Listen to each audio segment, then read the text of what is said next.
Hey guys, welcome to the channel. This is your Jomba Mwabili Mogodi. Today is the last day of July 2026 and tomorrow is the beginning of exactly 12 months from the general election of 10th August 2027, which shall decide who is going to lead the Republic of Kenya into the future that Kenyans want. I just want to take a minute today and let us do some tribal mathematics that someone like President Ruto is using in an effort to get re-elected back into office in 2027.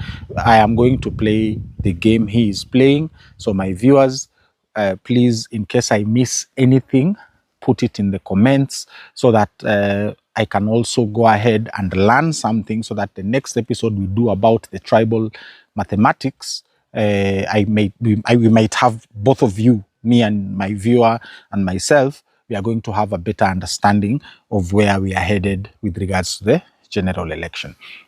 So President Ruto appointed Professor Kithure Kindiki, with the idea that Kithure Kindiki is going to bring the people of Mount Kenya, the whole of Mount Kenya, behind him. Sadly, this has turned out to be ineffective, if I may say so. Professor Kindiki does not have the backing of the people of Mount Kenya. He does not have the backing of the people of Mount Kenya East. He does not have the backing of the people of Meru. He does not have the backing of the people of Embu. And he does not have the backing of the people of Tharaka Nithi, specifically where he comes from. I have been all the way to his home village in Marima, and hata huko wananchi wamemkataa Kindiki. So President Ruto is now stuck with dead weight with the professor in his camp as he prepares for the 2027 general election. So the question is President Ruto still going to proceed with Professor Kithure Kindiki as his running mate for 2027? Mwabili Mogodi does not believe that this is possible. President Ruto needs numbers more than anyone else in this republic. So the biggest move I think President Ruto is going to make is to get a running mate from Luo Nyanza or Western Kenya. He really needs that voting bloc behind him. Who is he going to appoint to appoint as his running mate from Luo Nyanza? There is a very big pool. Kuna Gladys Wanga, kuna John Mbadi, kuna Kaluma even. Kaluma is on the running to be appointed as President Ruto's running mate. Can you imagine that? Who else? I think those are the most important people who stand a chance, especially Gladys Wanga or John Mbadi. And Gladys Wanga is specifically because of the woman vote, how she crosses over into the national sphere is a story for another day. But specifically for the women vote, she will be a strategic investment. With regards to Western Kenya, ODM, I think the only prominent person mwenye ako pale ni Oparanya, Wycliffe Ambetsa Oparanya, the former governor of Kakamega County and now a cabinet secretary of something. And yeah, like Ambetsa Oparanya, if he can bring the Murembe Nation behind him, President Ruto might stand a chance. And also you must remember Oparanya is well liked by the Luo Nation. He's very well respected. Yule ni shemeji ya Wajaluo. Yule ni semeji, and he's very well respected.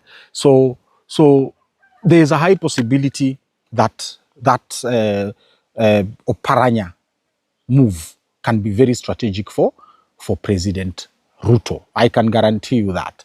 And then after that, now he goes fighting for Coast, because Coast is split. I am in Taita Taveta County right now, niko nyumbani hapa Sagala Ward, and I haven't interacted with very many people. Whenever I come home, I like to come and decompress, nijifiche. But Voi, the only people I met in Voi, it is very tough. It is not as hostile as Olkalau, but mtu anakwambia, tumpige Ruto. tena.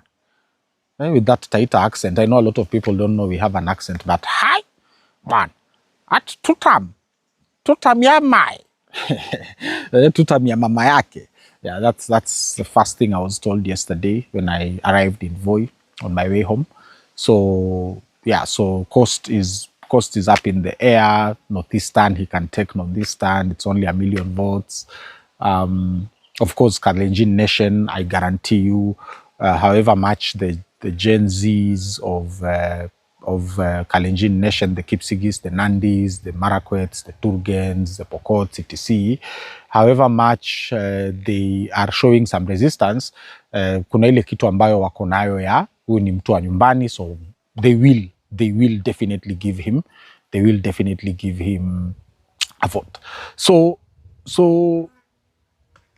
does that give President Ruto a first round win, a 50% of the vote plus 1 vote win? If he goes with Oparanya? I do not think so. I do not even think that if the opposition puts up the right candidate to oppose him, I do not even think that he can get 30% of the vote with Oparanya behind him. And for me, this is informed by the idea that the Gen Z constituency, because now this is a brand new constituency that has never existed in our politics. It's called the Gen Z constituency. This Gen Z constituency is showing signs of tribelessness, and I believe there's a high possibility that even in Luo Nyanza or in Western Kenya, in Mulembe Nation, where President Ruto might get overwhelming support from the people, the Gen Z constituency is going to split that vote 50-50. So 50% of the old guards goes to President Ruto, and 50% of the Gen Z constituency vote goes to the opposition candidate. Okay, this is how I am feeling. This is how I am thinking, especially based on my travels around the country and interacting with people around the country. That in every tribal vote-rich block that President Ruto is going after, there is still the Gen Z constituency in that block. Okay, and I highly believe that the Gen Z bloc has had enough of President Ruto, and I highly believe that, especially outside of the Kalenjin community. Nimesema hapa, I always say this, that even the Kalenjins, there's a whole lot of resistance from the Gen Z constituency in the Kalenjin community, but they will be whipped into supporting mtu wa kwao, because this is a do or die situation for President Ruto, whereby he must get re-elected back into office. So those vijana wa Kalenjin, munisamehe, especially my viewers from the Kalenjin Nation, especially in Australia. I have a very big fan base in Australia. Munisamehe, but I highly believe that vijana wa nyumbani ni lazima wafate mkondo wa wazee wa nyumbani, and they will be whipped into voting for President Ruto. So yeah, the Kalenjin Nation vote is his. We have to give it to him. I don't think even the Gen Z constituency, the 50% Gen Z constituency, will affect his candidacy. So, in like when I look at it from the broader perspective, with President Ruto's now calculations where he is now, sawa, guaranteed Professor Kithure Kindiki is not his running mate in 2027. That one is guaranteed, because Kithure Kindiki is dead weight. He does not help President Ruto with anything. After that, President Ruto goes to Western or Luo Nyanza. I highly believe it will be Western, because Luo Nyanza, the voter apathy rate is too high. People do not vote on election day.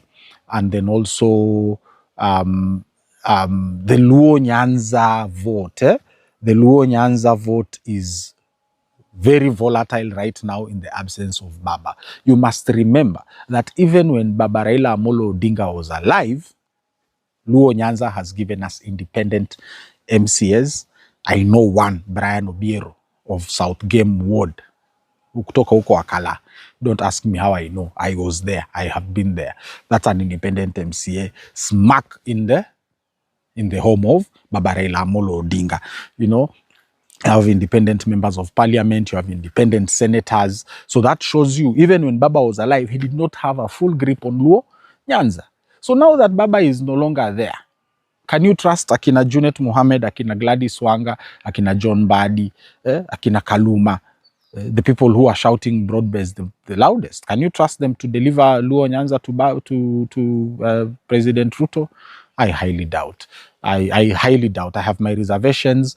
Alafu plus add hizo stories are voter apathy, the people not showing up to vote, because the Luo Nyanza vote never goes above 60% voter turnout. That is low voter turnout. So most likely he is going to go to Western. Most likely it will be Oparanya, and Oparanya is well liked, is well respected, Luo Nyanza and Murembe Nation, but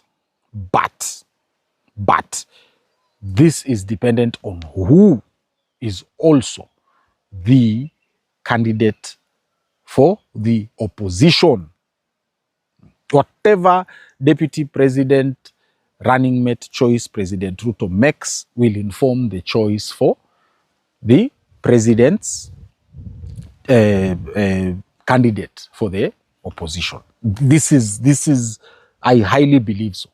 Yeah, whatever choice he will make, and that is why you can see people, for example, like Sifuna, are not declaring outright that mimi napigania kiti cha urais, because it is too early to show your cards. Unaona mtu kama Maraga alianza mapema, sasa pali amefika akohoi, you know, anadai substitute, amechoka bench, jameni naomba msaada. It is too early. This is July. Sasa ndio tumefika August. Sawa? August now, we are starting the countdown proper. 12 months to the general election. I highly believe that we are going to see some very big things come 2027. We are going to see some very big moves, and your Jomba Mwabili Mogodi is here to give you timely opinion, analysis, and whenever it dictates, factual reporting of what is happening here in the Republic of Kenya. These are real Kenyan stories, real people. This is your Jomba Mwabili Mogodi. Thank you very much for your support as usual. Continue the conversation hapo chini kwa comments. Like these videos. Subscribe if you are not yet subscribed to the channel. And please share these videos with your friends and family from around the world. Asanteni.